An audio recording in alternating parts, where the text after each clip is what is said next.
जय हिंद प्यारे दोस्त, मैं बिहारी सर स्वागत करता हूं आज के बेहतरीन सेशन बिहार बीएड। ठीक है, बिहार बीएड 2025 जो हिंदी के सेशन प्यारे दोस्त लाए हैं और हिंदी के प्रीवियस क्वेश्चन, ठीक है, प्रीवियस क्वेश्चन के सवाल आज हम सॉल्व करेंगे इस वीडियो में और संपूर्ण हल करेंगे और ट्रिक के साथ बताएंगे। ठीक है, तो इसलिए वीडियो को आप अंत तक जरूर बने रहिएगा और आपके एग्जाम में जितना क्वेश्चन बता रहा हूँ इसी प्रकार के आपके एग्जाम में क्वेश्चन पूछा जाता है और जो पूछे गए सवाल है, ठीक है, वो सारा कवर करेंगे। आज क्लास फर्स्ट है तो बता दूं हिंदी में आपको बिहार जो, ठीक है, बिहार बीएड में आपको 120 प्रश्न आते हैं। ठीक है, कितना प्रश्न आता है? 120। और हिंदी के बात किया जाए उसमें तो हिंदी के आपको कितना क्वेश्चन आता है? 15 क्वेश्चन आता है। कितना आता है प्यारे दोस्त?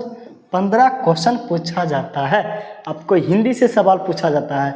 इसलिए इस वीडियो को आप अंत तक जरूर बने रहिएगा और जितना बता रहे हैं इसी तरीक़ा से आपके एग्जाम में क्वेश्चन आएगा। तो चलिए आपको हल करके बताएंगे और ट्रिक के साथ बताएंगे कि कौन सा मतलब क्या चीज़ है। ठीक है, चलो आ जाओ 1 नंबर क्वेश्चन पर। देखिए प्यारे बच्चों, ये जो है 1 नंबर क्वेश्चन है और ये क्वेश्चन को आप ध्यान से पढ़िएगा।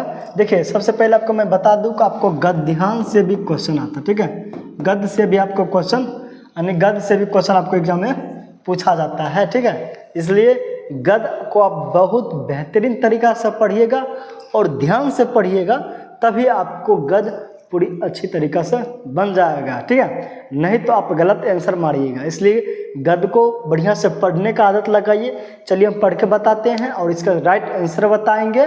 ठीक है, क्या कहता है देखो, ये 16 से लेके 20 तक के जितना दिया गया है वो सारा गद्य से ही क्वेश्चन दिया गया है। यानी 4 क्वेश्चन जो आपको दिया जाता है, 5 क्वेश्चन, वो यानी गद्य क्वेश्चन से दिया जाता है। इसलिए गद्य पर भी ध्यान बढ़िया से दीजिएगा तो आपको बेहतर तरीका से समझ में आएगा। ठीक है, चलिए अब देखो क्वेश्चन क्या है कि साहित्य तो एक सात्विक जीवन है, उसे कठिन तपस्या और महान यज्ञ समझना चाहिए। जहाँ व्यक्तित्व का कोई स्वतंत्र विषय नहीं रह जाते, उच्च साहित्य की वह भागभूमि, वहाँ अपग्रह का साम्राज्य है, फोटो नहीं छापे जाते, वहाँ वाणी मौन रहती है, गाथा गाने में सुख नहीं मानती, उस उच्च स्तर से जितने क्रियाकलाप होते हैं आत्म प्रेरणा से होते हैं। पर आज दिन हिंदी के आत्म प्रेरणा और आत्मकथा का नाम लेना पाखंड बढ़ाना है। हमारे देश में आत्मकथा लिखने की परिपाटी नहीं रही। ठीक है, ये आपको गद्य दिया गया है और गद्य के, चलिए आप क्वेश्चन पर बढ़ते हैं कि आपके क्वेश्चन किस प्रकार के इसमें है। ठीक है, चलिए अब बढ़ते हैं क्वेश्चन पर। 1 नंबर क्वेश्चन देखो, 16 नंबर क्वेश्चन क्या है? 16 से 25 तक 20 तक क्या था? 16 से 20 तक आपको गद्य से क्वेश्चन आएगा। ठीक है, और बात करूँ हिंदी में तो हिंदी में आपके एग्जाम में कितना क्वेश्चन आता है? 15 क्वेश्चन हिंदी से पूछा जाता है। ठीक है, हिंदी व्याकरण से 15 क्वेश्चन आता है। अब देखो क्या कह रहा है कि साहित्य को क्या माना गया है? साहित्य को क्या माना गया है? क्या कठिन साधना और तपस्या माना गया है, या लेख का महान यज्ञ माना गया है, या कठिन तपस्या और महायज्ञ माना गया है, लेखन तपस्या और कठिन साधना माना गया है? हमने जो गद्य पढ़ा था, चलिए गद्य एक बार बढ़िया से देख लेते हैं, उसके बाद क्वेश्चन पर फिर आएंगे। क्वेश्चन क्या है? साहित्य को क्या माना गया है? देखिए गद्य में आपको दिया गया था, ये गद्य पर पहले आइए। देखिए गद्य में क्या कहा था, क्या पूछा गया था? साहित्य को क्या माना गया था? उसे क्या कहता है? साहित्य एक सात्विक जीवन है, उसे कठिन तपस्या और महान यज्ञ माना गया। ठीक है, महान यज्ञ समझना चाहिए। तो देखो ये वाला ऑप्शन में आपको मिलेगा, इसलिए ऑप्शन पर ध्यान दीजिए। अब देखिए है, देखते हैं, बताओ ऑप्शन में देखो है ना, क्या कहा गया? कठिन तपस्या और महायज्ञ माना गया है। ठीक है, इसका राइट आंसर क्या दोस्त क्या होगा?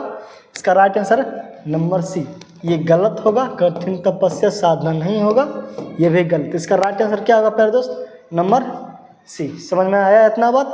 16 का कितना होगा? सी। चलिए अगला क्वेश्चन पर बढ़ते हैं। 17 नंबर क्वेश्चन पे आते हैं फटाक से के। देखो 17 नंबर क्वेश्चन क्या कहता है कि उच्च साहित्य की भूभाग क्या है? अपने गद्यांश पढ़ा है कि उच्च साहित्य की भूभाग क्या है? जहाँ व्यक्ति स्वतंत्र विषय नहीं चुन सकता, जहाँ लेखक को व्यक्तित्व को स्वतंत्रता नहीं रहती है, या जहाँ व्यक्ति को लिखने की स्वतंत्रता नहीं रहती, या जहाँ व्यक्ति के कोई स्वतंत्रता विषय नहीं रह जाते। इसका 17 का आंसर क्या था प्यारे दोस्त? 17 के जहाँ व्यक्तित्व का कोई स्वतंत्र विषय नहीं रह जाते। तो इसका राइट आंसर प्यारे दोस्त क्या होगा? ठीक है, इसका राइट आंसर क्या होगा? इसका राइट आंसर क्या होगा? Number D. देखो ये ऑप्शन में आपको दिया गया था, ठीक है, ध्यान से देखिए। गद्य में आपको यहाँ दिया गया, गद्य इसलिए बार बार देखना पड़ रहा है, कहा कि अलग अलग चैप्टर वाइज चैप्टर। देखो यहाँ दिया गया था कि जहाँ क्या व्यक्तित्व का कोई स्वतंत्र विषय नहीं रह जाते। ये आपको देखिए आपको अथी में दिया गया है, आंसर में देगा जहाँ व्यक्ति का कोई स्वतंत्र विषय नहीं रह जाते। इसका राइट आंसर क्या होगा प्यारे दोस्त? Number D. ठीक है, इसका राइट आंसर क्या होगा? इसका राइट आंसर की बात किया जाए, इसका राइट आंसर क्या होगा? तो इसका राइट आंसर क्या होगा? Number D. इतना बात समझ में है? चलिए अगला क्वेश्चन पर बढ़ते हैं। आ जाइए अगला क्वेश्चन पर। ये देखो आगे वाला क्वेश्चन देखो क्या कहता है। 18 नंबर क्वेश्चन क्या है, इसका जवाब दीजिए आप लोग कि उच्च स्तर के क्रियाकलाप किससे होते हैं? उच्च स्तर के क्रियाकलाप किससे होते हैं? उच्च स्तर के क्रियाकलाप किससे होते हैं? तो 18 के आंसर प्यारे बच्चों क्या था? 18 के आंसर जवाब दीजिए फटाफट आप लोग। 18 का क्या होगा? आत्म प्रेरणा से है। किससे है? आत्म प्रेरणा से। ठीक है, इसका राइट आंसर 18 का नंबर बी होगा। ठीक है, चलिए अब अगला क्वेश्चन पर बढ़ते हैं। देखिए 19 नंबर क्वेश्चन क्या कहता है कि किस देश में आत्मकथा लिखने की परिपाटी नहीं रही? बताओ ये जो कहानी मतलब जो गद्य था कौन देश से वर्णन किया गया था? तो भारत देश से वर्णन किया गया था। ठीक है, इसका राइट आंसर नंबर ए होगा। उत्तर प्रदेश नहीं होगा, रूस नहीं होगा, अमेरिका नहीं होगा। इसका राइट आंसर होगा नंबर ए।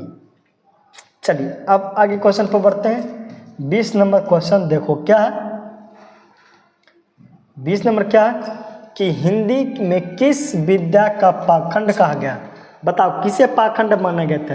या गाथा को माना गया था या आत्मकथा को माना गया था? यही दोनों ऑप्शन में था ना, तो बताओ किसे माना गया था? 20 का जवाब दीजिए। 20 को किसे माना गया था प्यारे दोस्त? आत्मकथा को। ठीक है, आत्मकथा को क्या माना गया था? पाखंड माना गया था। इसका राइट आंसर क्या होगा? Number C. चलिए अगला क्वेश्चन पर बढ़ते हैं। आ जाइए अब देखिए प्यारे दोस्त, देवता का अर्थ। ठीक है, ये आपसे पूछ रहा है कि देवता का अर्थ क्या होगा? सॉरी क्या है? देवज्ञ का अर्थ क्या होगा? देवज्ञ। ठीक है, 21 नंबर क्वेश्चन है, देवज्ञ का अर्थ क्या होगा? तो देवज्ञ का अर्थ होता है ज्योतिषी। ठीक है, क्या होता है? ज्योतिषी। देवता नहीं होगा, आहार नहीं होगा, ना ही क्या होगा? सृष्टि होगा। इसका राइट आंसर क्या होगा? नंबर सी, ज्योतिषी। आ जाइए अब अगला क्वेश्चन पर। अब देखो ये क्वेश्चन क्या कहता है कि किस शब्द की वर्तनी शुद्धि है? आपसे शुद्धि अशुद्धि से भी क्वेश्चन आपके एग्जाम में पूछे जाते हैं। ठीक है, किससे पूछा जाता है? शुद्धि और अशुद्धि से भी क्वेश्चन पूछे जाते हैं। तो क्या आधीन शुद्धि है? ये गलत होगा। इसमें किसे पड़ेगा? ये नहीं लगेगा क्या तब सही होगा? क्या व्यवहारिक में सही है? नहीं, ये भी इसमें आकर पड़ेगा तब ये सही होगा। मिष्ठान ये भी गलत, इसमें टो पड़ेगा। अब क्या होगा? अत्यधिक सही है। 22 का राइट आंसर प्यारे दोस्त क्या होगा? 22 का राइट आंसर क्या होगा प्यारे बच्चों? Number D. 22 का राइट आंसर नंबर बी। 22 का किस शब्द का वर्तनी शुद्ध होगा? नंबर डी, अब चलो आगे क्वेश्चन पर बढ़ते हैं। 23 नंबर क्वेश्चन। 23 नंबर क्वेश्चन देखो क्या कहता है, इसका जवाब दीजिए। किस रस को रसराज कहा जाता है? यानी किस रस को रसराज कहा जाता है प्यारे बच्चों? क्या श्रृंगार रस को रसराज कहा जाता है, या रस रस को, या उत्साह रस को, या बीड रस को? बताओ किस रस को रसराज कहा जाता है? किस रस को कहा जाता है? श्रृंगार रस को। ठीक है, इसका राइट आंसर नंबर ए होगा। श्रृंगार रस को क्या कहा गया? रस राज कहा जाता है। बताओ श्रृंगार रस कितने प्रकार के होता है? इसका प्रकार के बात किया जाए तो ये 2 प्रकार के होते हैं। एक होता है संयोग, ठीक है, क्या होता है? संयोग रस। और दूसरा क्या होता है? वियोग। दूसरा प्यारे बच्चों क्या होता है? वियोग श्रृंगार रस। ठीक है, क्या होता है? वियोग।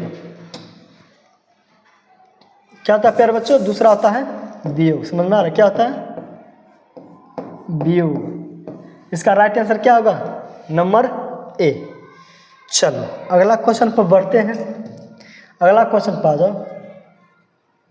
देखो 24 नंबर क्वेश्चन क्या कहता है कि तेल देखो तेल की धारा देखो का अर्थ क्या होगा? आपसे अर्थ पूछ रहा है कि तेल देखो और तेल की क्या देखो? धारा देखो। तो इसका अर्थ क्या हो रहा है? इसका अर्थ क्या होगा? यानी लापरवाही से नुकसान होता है, ये नहीं होगा। इसका कोई अर्थ नहीं निकलता है। तेल की धारा देखकर कोई परीक्षण करता, ये भी गलत होगा, ये भी नहीं होगा, ये भी गलत, ये भी गलत। क्या काम कर क्या है? काम करते, ठीक है,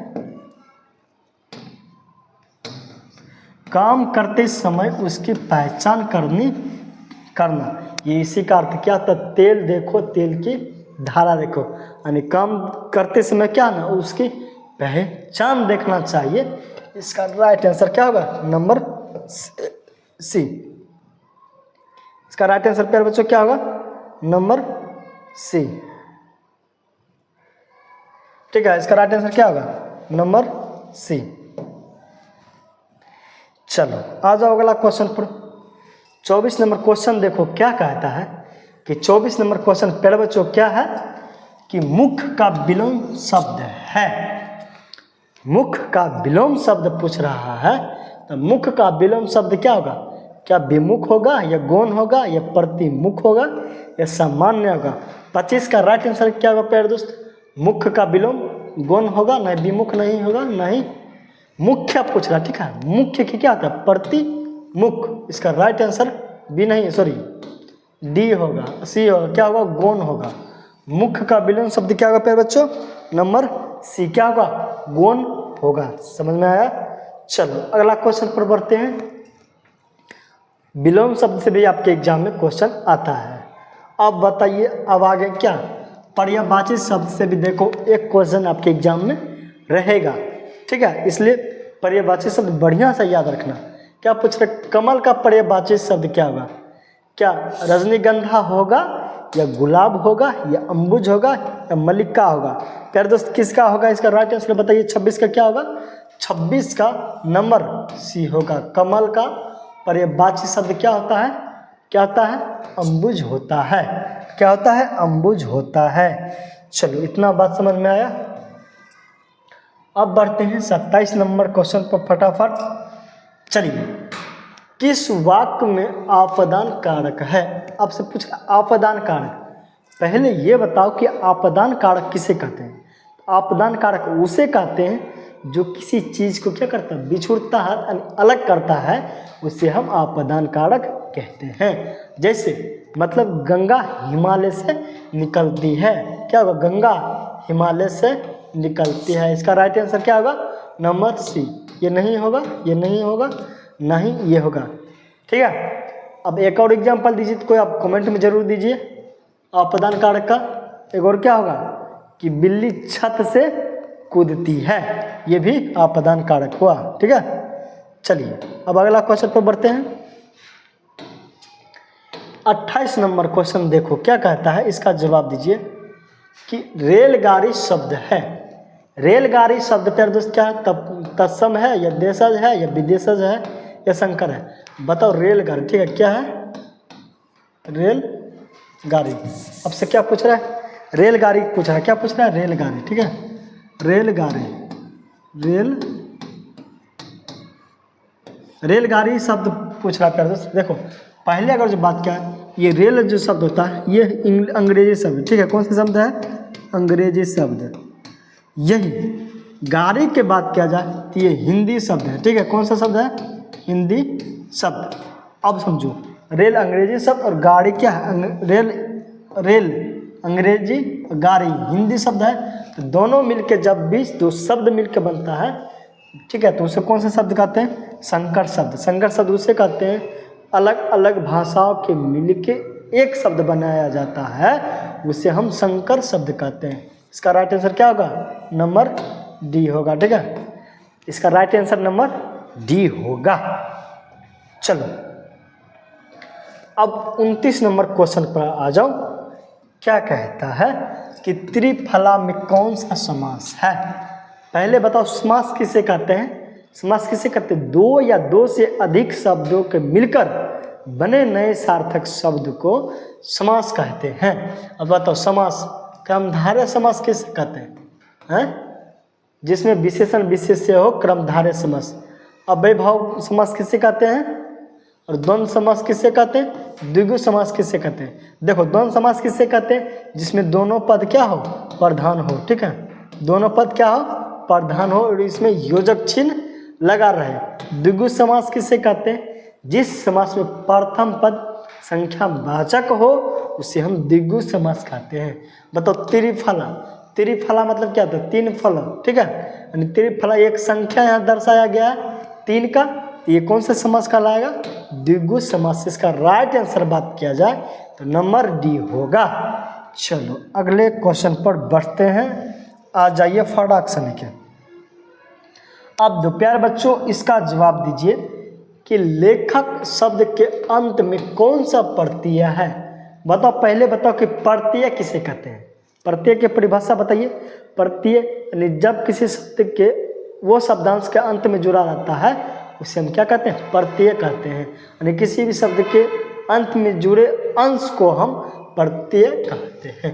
प्रत्यय अब से पूछ रहा लेखक क्या होगा, अक को होगा या इक होगा या अक होगा या अक होगा। तो इसका राइट आंसर प्यारे दोस्तों इसका क्या होगा, नंबर डी होगा, लेखक। तो चलिए आपके एग्जाम में जो प्रीवियस क्वेश्चन था, ठीक है, टोटल कितना क्वेश्चन था, 15 क्वेश्चन था और 15 क्वेश्चन को हमने इस वीडियो में, ठीक है, देख लिए हैं। और हाँ, जिस तरह से ये क्वेश्चन आया है ठीक इसी प्रकार व्याकरण से आपके हिंदी के 15 क्वेश्चन एग्जाम में आते हैं, यानी एक क्वेश्चन एक अंक का रहता है। तो वीडियो का अब कैसा लगा, ठीक है, अच्छा लगा तो चैनल को सब्सक्राइब कर लीजिए।